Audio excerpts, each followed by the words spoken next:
ఆశీర్వాద బలం మా పైన తక్కువయ్యి మాలో ఈ విధమైనటువంటి మరణాలు సంభవిస్తున్నాయి. ఇవి జరగకుండా నువ్వు మళ్ళా ఉత్తరోత్తర ఈ విధమైనటువంటి ప్రమాదాలు జరగకుండా కాపాడాలని ఆశీర్వదించాలని వేడుకుంటున్నాం.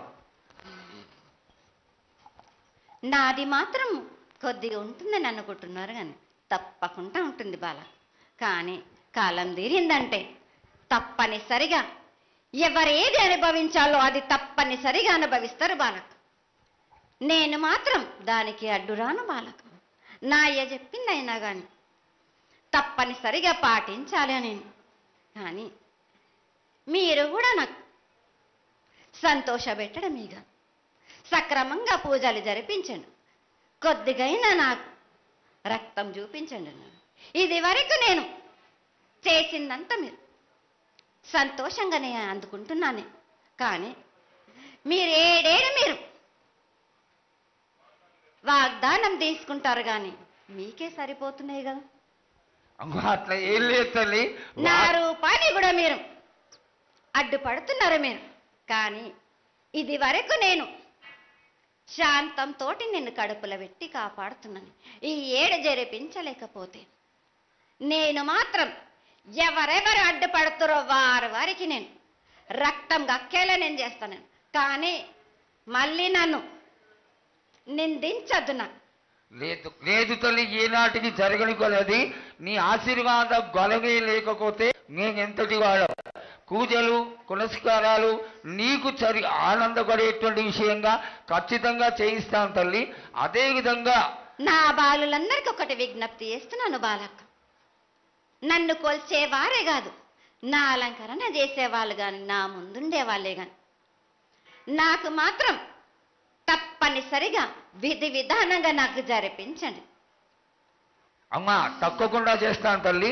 అదేవిధంగా గ్రామ పెద్దలు, నగర పెద్దలు, కౌరులు, భక్తులు అందరూ నీకు ఎంతో ఘనంగా ఈ 3 సంవత్సరాల కంటే కూడా 100 రెట్లు ఎక్కువగా భక్తజన సందోహాన్ని ఆలయానికి వచ్చి ఎంతో గొప్పగా పూజలు చేశారు. ఈ పూజల యొక్క సంతోషాన్ని తెలియజేయ తల్లి. సంతోషంగా ఆనందంగా అందుకుని ఏటికొక్కసారేగా అందం బాలబాలికలు సంతోషంగా ఆనందంగా నాకు పూజలు అందించారు. నాకు వారి అందరినీ నేను వెంటుండే కాపాడే భారం నాది. అరికాలకు ముళ్ళినట్టే నా ముడి వల్లతోటి బీక్తాను, భారం నాది.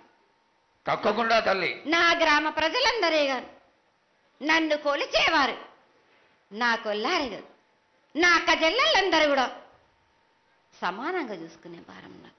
తప్పకుండా తల్లి. ఏటికొక్కసారే కాదు, అందరి విషయంలో కూడా నేను తప్పనిసరిగా నేను తోడు నీడై నిలబడతాను. నా రాష్ట్రాన్నే కాదు, నా దేశాన్ని తప్పనిసరిగా కాపాడే భారం నాది. కానీ ఒక్కటి మాత్రం గుర్తించుకోండి, మీరు రాబోయే రోజుల్లో మహమ్మారి కూడా వెంటాడుతుంది. మీరు మాత్రం జాగ్రత్తగా ఉండండి.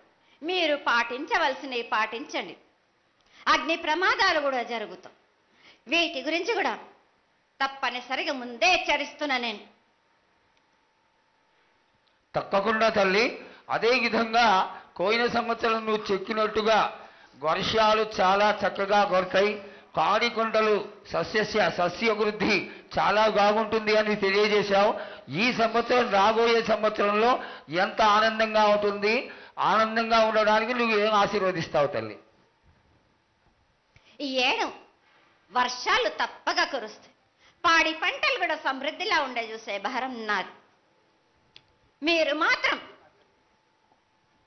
5 వారాలు నాకు పప్పు బెల్లం పలహారాలతోటి కాదు, నాకు ఎట్టి విధంగా ఈ జాతర జరిపించారు. నాకు అట్టి విధంగా నాకు కొల్లారి నుంచి బాల బచ్చల దగ్గర నుంచి నా ముందుకొచ్చి నాకు కడివడి సాకబోసి నాకు పసుపు కుంకులముతోటి నన్ను ఆనందపరచండి. నాకు సంతోషంగా ఆనందంగా అందుకొని మీరు కోరిందల్లా కొంగు బంగారం చేసే మహంకాళిని నేను.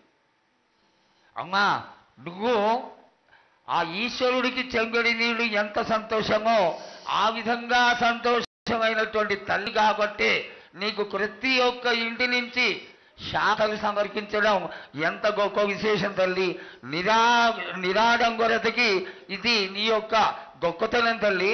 నువ్వు కేవలం ఇంత తీయటి భోజనం పెట్టి ఒక చెంగుడు శాఖకు వస్తే ఆనందించి రోగాలని వ్యాధులని అన్నిటినీ కాపాడుతావు కాబట్టే నీకు సేవ చేసుకుంటున్నాను తల్లి. నీ పూజలన్నీ తప్పకుండా చేయిస్తాం. అదేవిధంగా